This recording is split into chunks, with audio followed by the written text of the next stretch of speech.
Good afternoon, students. So, in our previous online classes, we have already discussed the concept of direct proportion and inverse proportion. We have already done solved examples, exercise 13.1 and the concept of inverse proportion. Okay, this chapter is already started in the month of October and we have completed till 13.1. Again, I have uploaded 13.1 that you can go through it. So now we discuss about the exercise 13.2. See the first question. Which of the following are in inverse proportion? The first question is the number of workers on a job and the time to complete the job. If you consider the sentence, you have to identify whether it is direct or it is inverse proportion. So obviously it is inverse proportion. Why? The number of workers on a job, if you increase the number of workers, then the time taken to complete any work will be reduced. Means one quantity increase, other simultaneously decrease. So what we can say? The first statement, what is the statement given? That statement is of inverse proportion. Second statement, the time taken for a journey and the distance travelled in a uniform speed. Uniform speed means the speed remains constant, either it is 1 hour, 2 hour or 3 hours. So what we can say?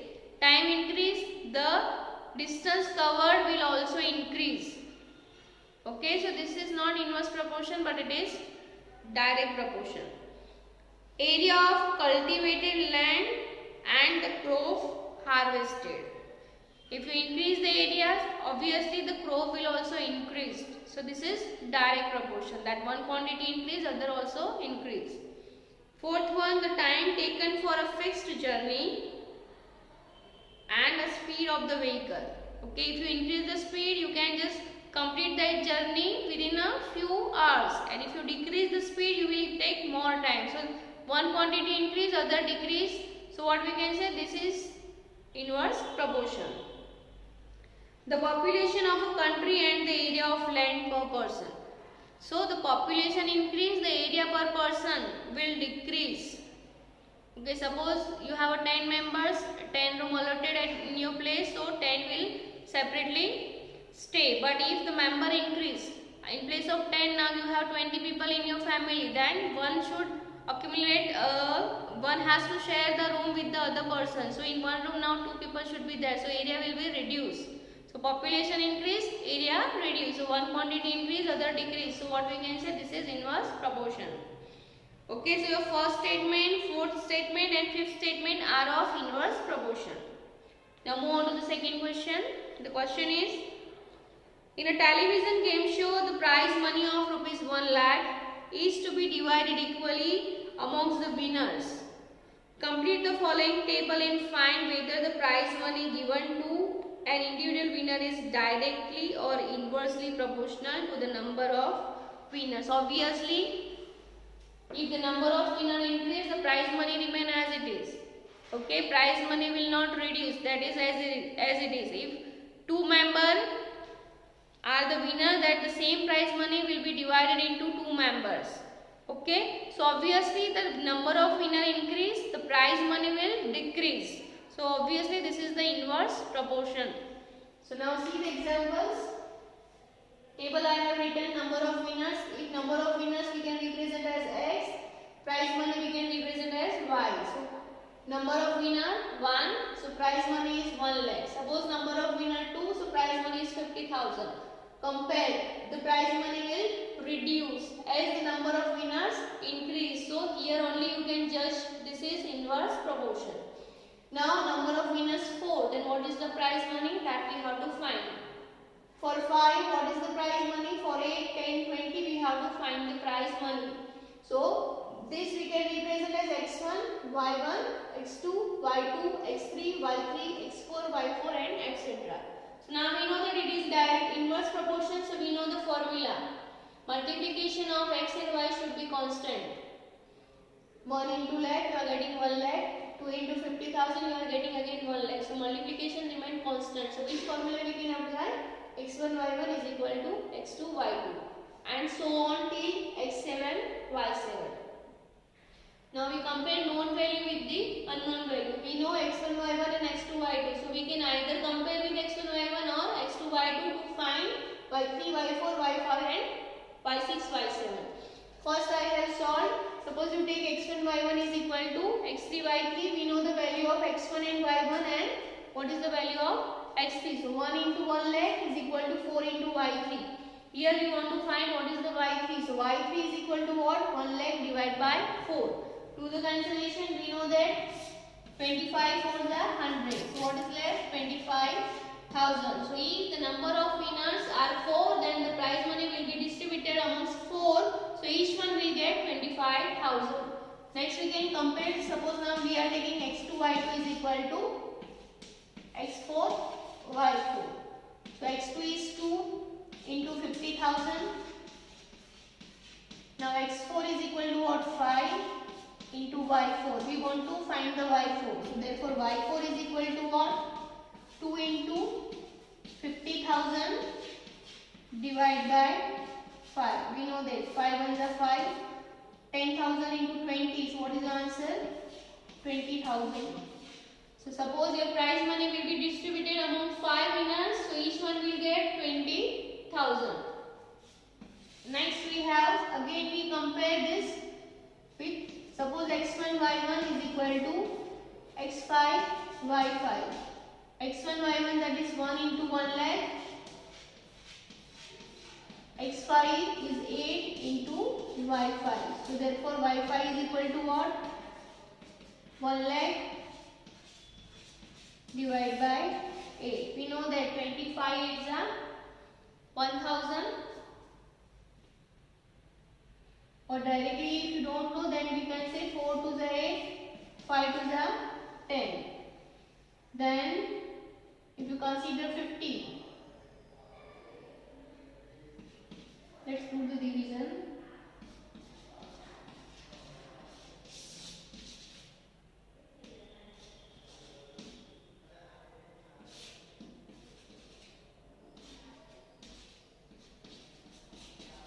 So what you are getting? 12,500. Okay. So if the prize money is distributed among 8 people, then each one will get 12,500. So now for y6 and y7, try to do by yourself. Same method you have to apply and you have to find what is the value of y6 and y7. Directly also you can take that each one will get 10,000 if you are dividing 1 lakh into 10 people. Okay. If 20 is there, so now that is each one will get 5,000. So this way you can solve the questions. This is all about your question number 2. So you will get the idea how you can solve such kind of question where you have to consider inverse proportion. Move on to the third question.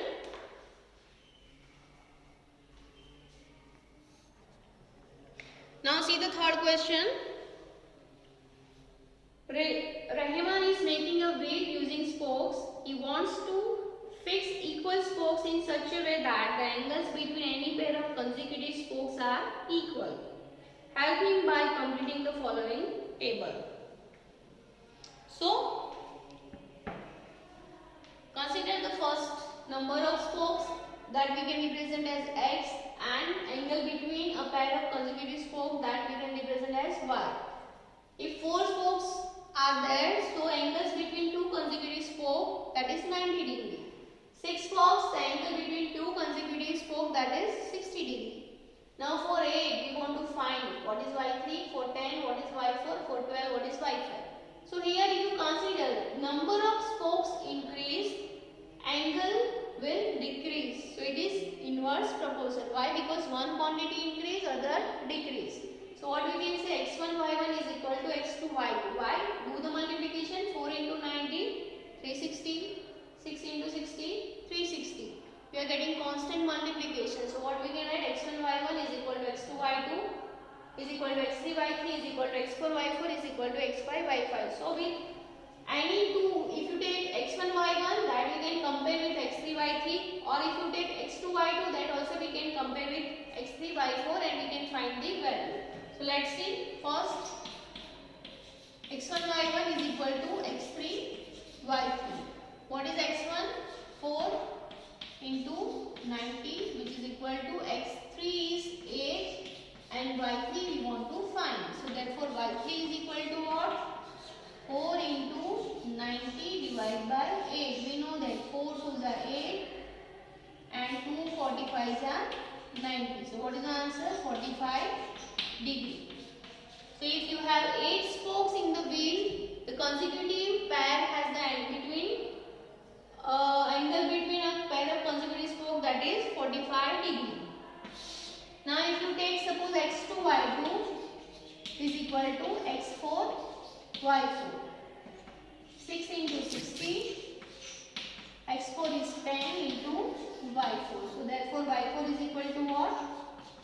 6 into 60 divided by 10. 10 6 is 60, 6 6 is 36. Suppose you have 10 spokes, then angle is 36 degree. Next, suppose you have 12 spokes. So x1 y1 is equal to x5 y5. 4 into 90 is equal to 12 into y5. So y5 is equal to 4 into 90 divided by 12. 4 3s are 12, 3 3s are 9. So what is the answer?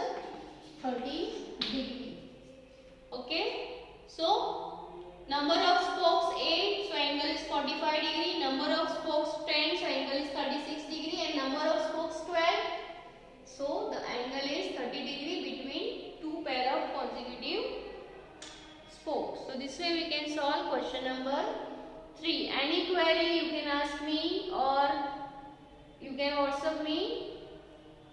I will solve your query. Okay. Now we will see the next question. Question number. Okay. In this also we have given some question.